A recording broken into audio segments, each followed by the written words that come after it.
Muy buenos días, estimados amigos. El día de hoy tenemos a una colega, a una amiga muy especial. Estamos hablando de María José Martín Camacho Lara. Ella es miembro de la Red Mundial de Facilitadores. Ella es key jumper, ¿no? Del equipo de Cristina Arosamena, toda una experta en inteligencia ejecutiva, con múltiples formaciones como coach de elite, mentor de elite, y tiene pues un programa también espectacular denominado Amor, de lo cual vamos a conversar el día de hoy, entre otras cosas. Coméntame, María José, ¿cómo te encuentras? Muy buenos días, Jorge. Gracias por esta entrevista y me encuentro muy ilusionada por, bueno, pues por darme a conocer a otros colegas de la red de facilitadores. Coméntanos un poco sobre tu formación. Sé que tienes amplia experiencia como enfermera, más de 30 años ya en esa área. Coméntanos cómo así te iniciaste hacia esa vocación. Pues fue una decisión casi inesperada. Yo me encontraba con la ilusión de ser maestra porque me encontraba en una institución religiosa. Y bueno, pues ellas se dedicaban a la educación. Pero bueno, me fueron dirigiendo, me dijeron que por mi forma de ser, por mi carácter, por mi amabilidad, mi forma de tratar a la gente, que veían en mí una persona que podría hacer algo más que simplemente, o además de dar clases. Entonces me dirigieron hacia esa vocación. Yo en un principio jamás de los jamases pensé que podría ser enfermera, pero es verdad que según fui progresando en los estudios y fui haciendo prácticas en los hospitales, pues me fui enamorando de esta profesión y a día de hoy pues puedo decirte que me apasiona, que da mucho sentido a mi vida y mucho sentido a mi misión, porque siempre digo que mi vida ha ido por caminos inesperados para mí, pero que me han ido llevando hacia donde tenía que estar, ¿no? Y en este momento me ha ido llevando para acompañar a las personas en sus momentos más vulnerables de nuestra vida. El, el tema de la medicina, de la salud, se vio pues con un enorme reto durante la pandemia, estos 3 años duros y difíciles. ¿Qué comentarios, qué experiencias nos traes de ese periodo? Pues fue un periodo muy, muy duro. Y aún así tengo que dar gracias porque el momento de mayor auge de esta enfermedad, yo me contagié y estuve aislada en casa, con lo cual lo más duro realmente no lo viví. Pero sí es verdad que me hizo plantearme qué hacer con mi vida, que yo podía hacer algo más que simplemente dar una pastilla o dar confort en un momento determinado a los pacientes. Fue en ese momento de aislamiento en casa cuando conocí a Cristina de Arozamena, empecé a hacer algunos cursos con ella, cada vez me entusiasmó más y a partir de ahí empecé a formarme como coach, como mentora, en varias certificaciones con ella. Inteligencia ejecutiva, también lo he realizado con ella, en fin, ha sido un proceso de preparación y de estudio para poder acompañar de manera más consciente, porque creo que ya lo hacía, pero de una forma como muy intuitiva, ¿no?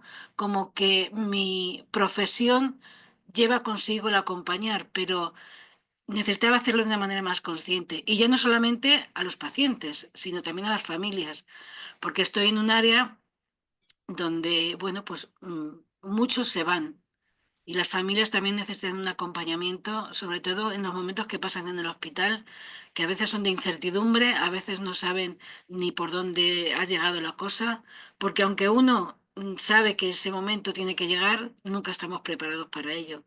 Entonces, hacer ese acompañamiento a mí me ha reportado mucha claridad y mucha conciencia de lo que soy y de que esta vida hay que vivirla al máximo porque para eso hemos venido, para ampliar nuestro conocimiento y para crecer en el amor. He visto en tu presentación que hablas de un acompañamiento no solo físico, sino también espiritual. Cuando se habla, por ejemplo, de una mochila de emergencia, te comento, en Perú hablan mucho de una mochila de emergencia cuando hay catástrofes, terremotos, y te Mm, dicen pues que tienes que tener tus documentos, efectivo, botella de agua, linterna, botiquín de primeros auxilios, o sea, te dan una lista de las cosas que debería tener esta mochila de emergencia.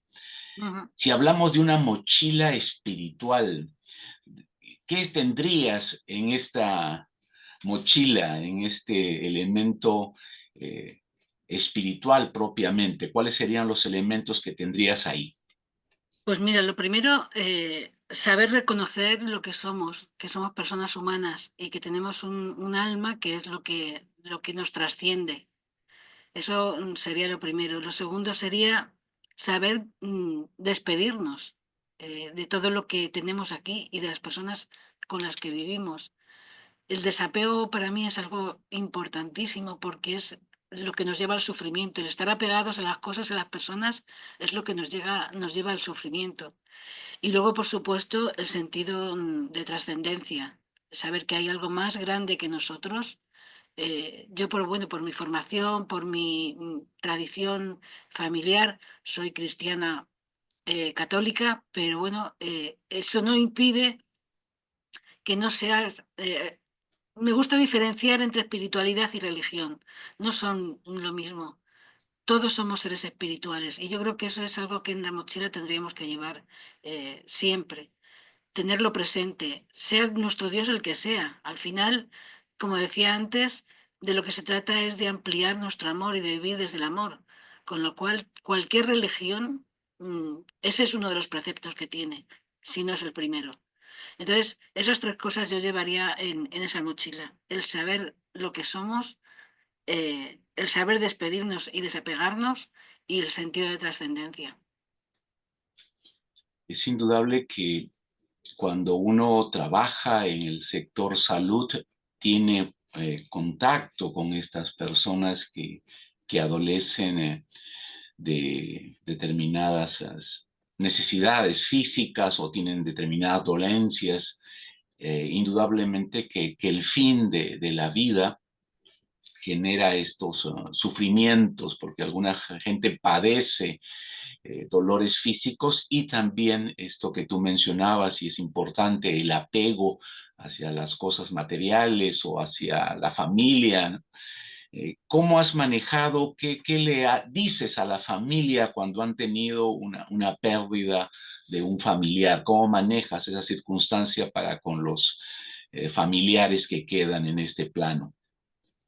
Lo primero que intento es decirles que se despidan antes de que la persona se vaya. Es importante para la familia y para el paciente.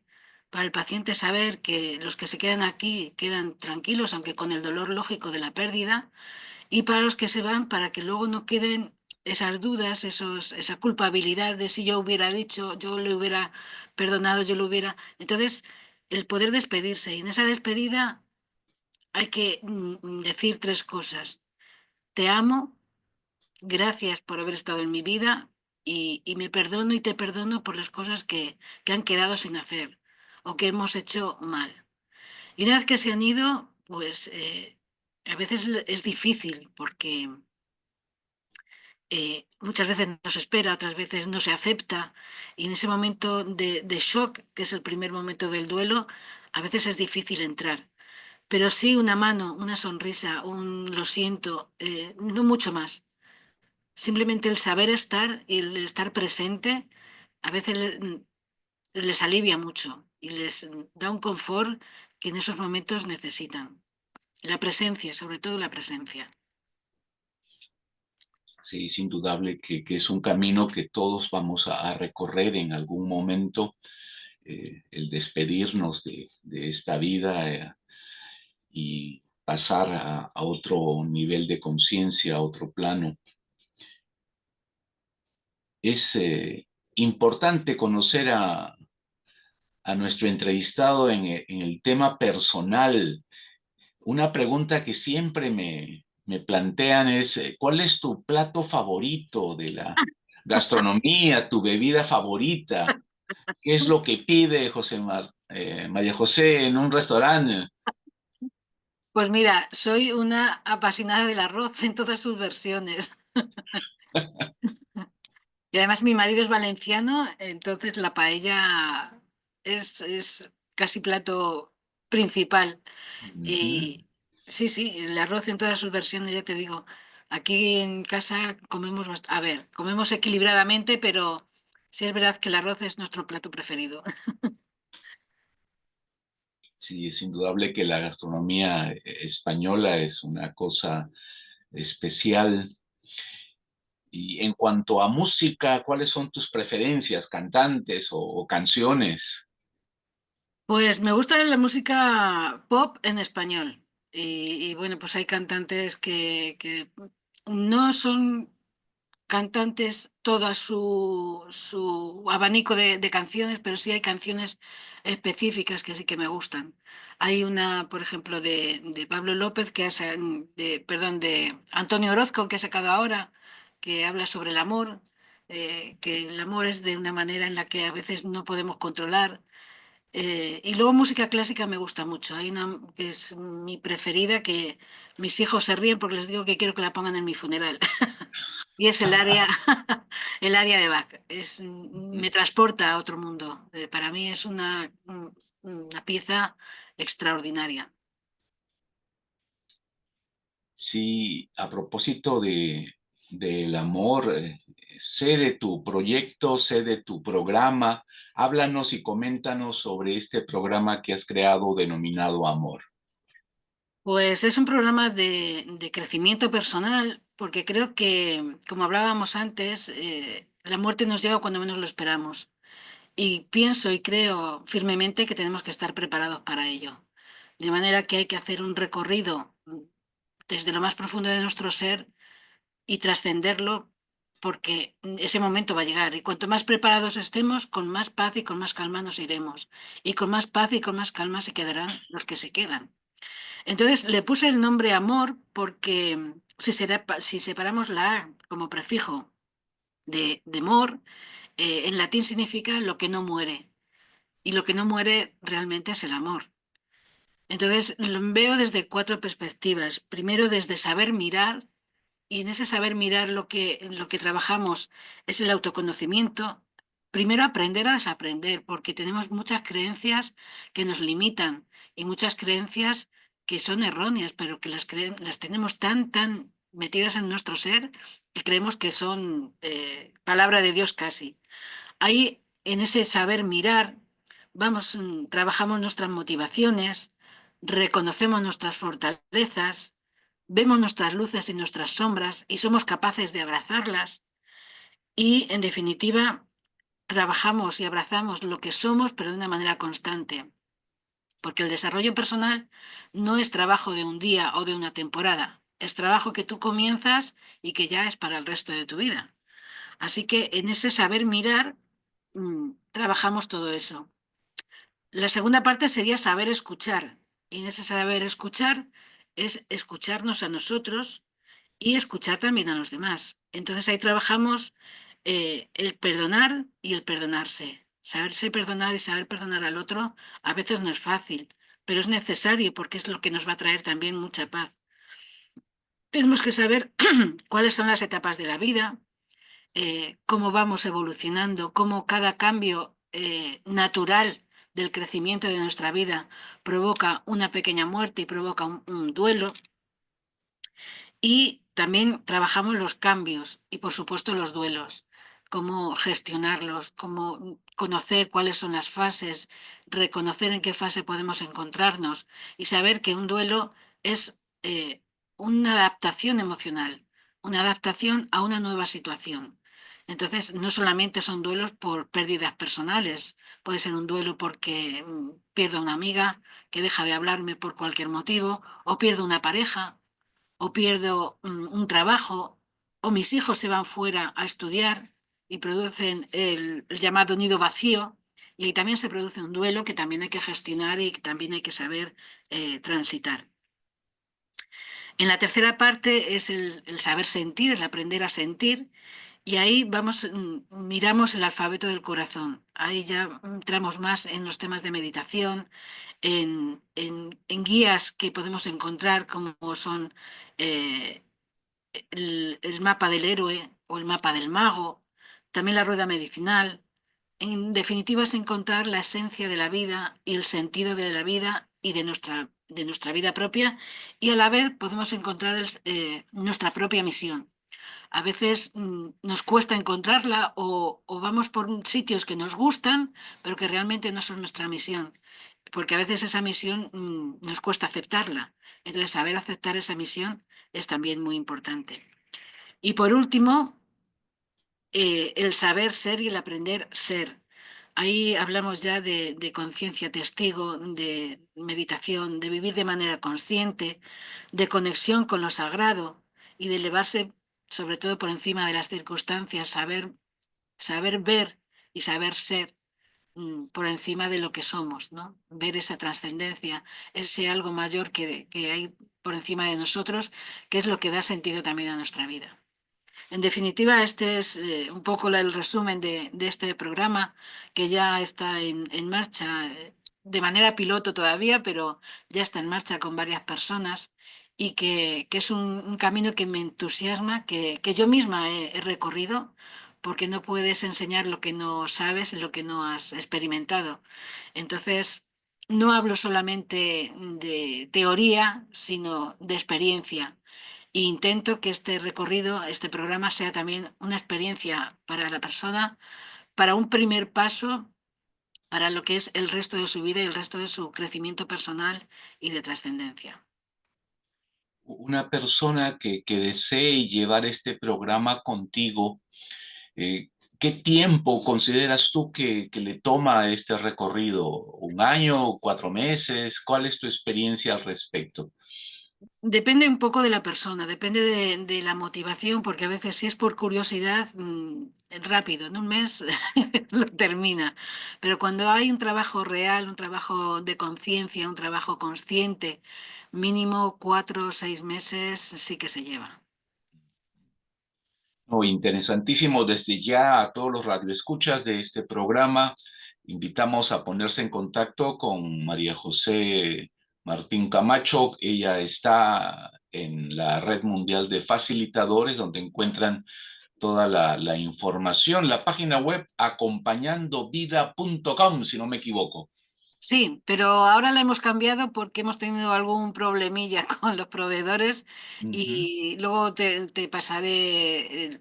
La página es tuesenciaytuvida.com. Ok. Correo electrónico al cual pueden contactarte. María José Martín C @tuesenciaytuvida.com. Perfecto. Yo voy a tratar de ponerlo en el afiche que hacemos para anunciar siempre todas nuestras actividades para que puedan establecer contacto con tu persona, y eso es importante, importante cuando surge el interés hacia determinada formación, hacia determinado programa. Es importante que estén los datos de contacto para poder llegar a la persona adecuada en el momento debido. Se dice que el maestro aparece, ¿no? En el momento eh, importante.